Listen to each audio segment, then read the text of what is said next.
Bonjour à tous, j'espère que vous allez bien. Aujourd'hui, nous sommes bien le 11 mai, donc c'est la date du déconfinement.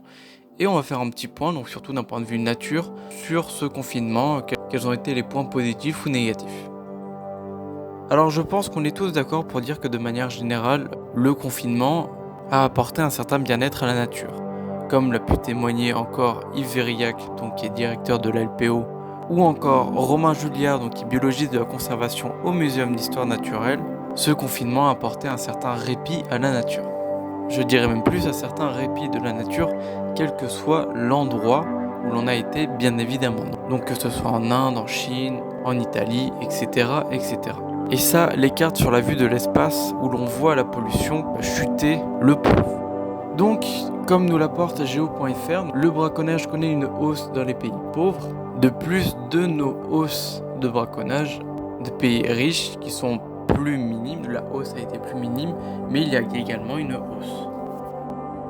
Ajouté à ça, donc il y a beaucoup d'abandons d'animaux, où d'après un article de l'année dernière, donc du 19 juin 2019, les Français seraient les champions d'Europe d'abandon d'animaux, avec plus de 100 000 abandons d'animaux domestiques par an, dont 60 000 en été. Les animaux qui sont abandonnés ont également un impact sur la nature, donc que ce soit les chats qui sont quand même de grands prédateurs, comme nous le rappelle Libération, ou les chiens également qui ont leur part. Bon, les chiens, les tortues, etc. Chaque animal aura bien évidemment son impact sur la nature.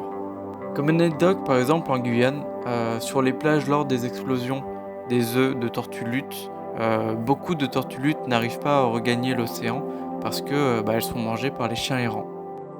Donc en plus de ces hausses de braconnage et de dénonciation, beaucoup de personnes n'ont quand même pas compris la leçon des enjeux écologiques et se permettent tout autant de polluer, de jeter leurs déchets, notamment leurs masques, de manière totalement irresponsable. Donc voilà où on en est. Alors vraiment, pour en faire une conclusion, donc de manière générale, ce fut quand même vraiment un souffle pour la nature. Et cette période de confinement a quand même prouvé que on peut, à nos niveaux, faire des efforts pour diminuer notre impact sur la nature, notamment en valorisant le télétravail, ensuite en étant plus responsable dans nos achats, dans nos actions, dans nos déchets, dans le tri, etc. Et que si on s'y met tous, même pas spécialement en changeant radicalement nos habitudes, mais en ayant des actions plus réfléchies, on peut voir des impacts positifs sur la nature. Et vraiment que tout ceci, c'est vraiment qu'un état d'esprit à adopter.